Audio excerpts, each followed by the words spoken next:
Problem solving is an important engineering skill that we look for in the interviews. I have taken so many interviews in which we couldn't hire somebody because we saw the weaker problem solving skills. Like any other skill, even this skill can be developed with practice. In this video, I am going to show you a simple problem and walk you through the journey of solving that problem. Along the way, I will also tell you what kind of observations that interviewers make so that you can pick those skills. You cannot fake these skills. These will come naturally to you only when you practice it. Let's begin with a simple real-world example. This is a simple interview question. Write a program to find common friends between two people on a social media platform. Intentionally, some of the interview questions are ambiguous. There is a lot of detail that is missing in the question. We expect the candidate will ask those clarifying questions and try to scope the problem down. So when you hear this question, please pause this video and think for a minute what kind of thinking is coming to you. What kind of data structure are you thinking? What kind of data are you thinking? Let's continue to explore this question. So the very first step in any problem solving is understanding the requirement. So you need to understand what kind of data it is, how much data it is, what will be the ways in which data will come to you. Will it come as a file? Will it be there in a database table? Will it come through an API? All of these are important questions. And you can also ask whether there is a unique name or an identity for the person. If somebody says you will get the names, then it will be difficult because names can be matching and there will not be uniqueness. And also it is important to draw the diagram visually so that you can clearly explain and articulate and find what are the details that you need. Here there are two friends and you are arranging the data here in a table form, and the common friend could be here in the list of the person 1 and it could be there here on the list 2 and similarly this way. After that, once you ask right questions, you will be able to start scoping down the problem. Ask everything from what type of data, how much of the data, what will be the source of the data, how it will be consumed, and how this function will be invoked. And also ask the constraints, what kind of constraints of the machine on which this program would be run. Because designing this function or the program just for a couple of 100 users is different, and designing it for 100 million users is different. Now once you scope down the problem, then comes the design. Now in case of design, as you start designing, you need to see which data structure that you want to use and what kind of solution that you want to apply. Now in case of any software development also, it goes in the same phase. The first phase is called requirement analysis, and then second phase is called design.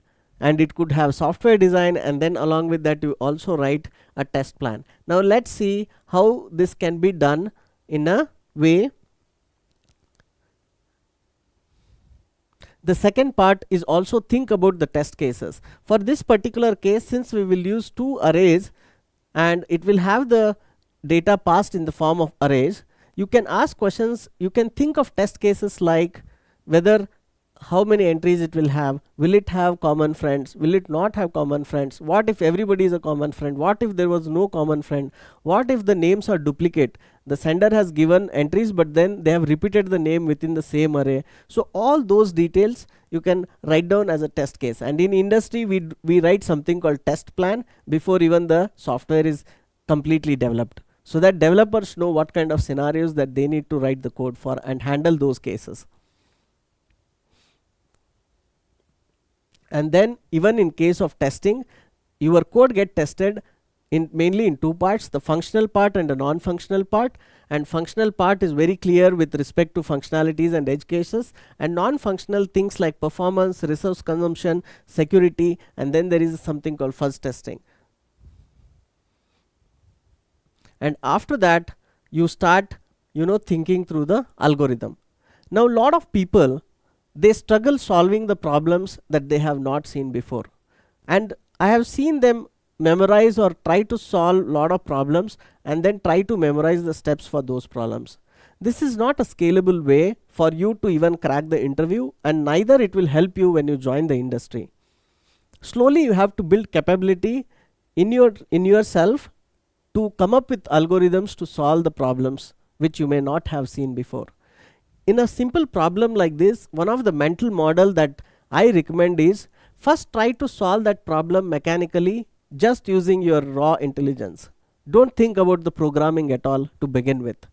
And in simple problem like this, when you're asking your brain to find common numbers between this array and this array, it will quickly scan through these numbers. Literally it takes, basically it looks at one number here and try to see if it is matching. Yes, 1 is matching, so it adds to the output. Then it picks the second number 4 and then try to see, okay, if the 4 is also matching, so that goes in the output. Then 6 and 9 it is not able to find, and then finally your brain comes up with answer saying 1 and 4 are the common numbers. We have to pay attention to that minute logical step that your brain has performed, because the computers by themselves cannot do those even minute things. Every little thing that you did just now in your brain has to be written in the form of code. So to come up with an algorithm first, to tell computer what need to be done, paying that close attention to your brain, think the way your brain is processing this and the way your brain is solving it is important. And you don't have to come up with a very optimized and a high performance solution to begin with. Generally it is a good practice to first try to find a workable solution and then try to optimize it over the period of time. We look for those signals where person is able to come up with some brute force algorithm and then try to bring more efficiency in the solution along the way. So in this case, the solution here is not so efficient because we are looking at one and comparing it with every element on the array, but the solution would work. Now the same step, that whatever you thought can be written in the form of algorithm and then a pseudocode. After that you can translate this into a code. Once you write the pseudocode, then it becomes very easy for you to translate that pseudocode into this code. Now here we are implementing the function which is taking those two lists as an input, and since we are iterating one element at a time and comparing with every element, so what it means is you will naturally have a two nested loops and do this comparison and add that if the match is happening, then append it to the output list. This program is not perfect. It has issues, it has bugs, it also is not good in terms of performance. So you have to look at your test cases and then write all the cases here to handle some of those edge cases, and at the same time think of algorithm which is efficient than this and can perform faster than this.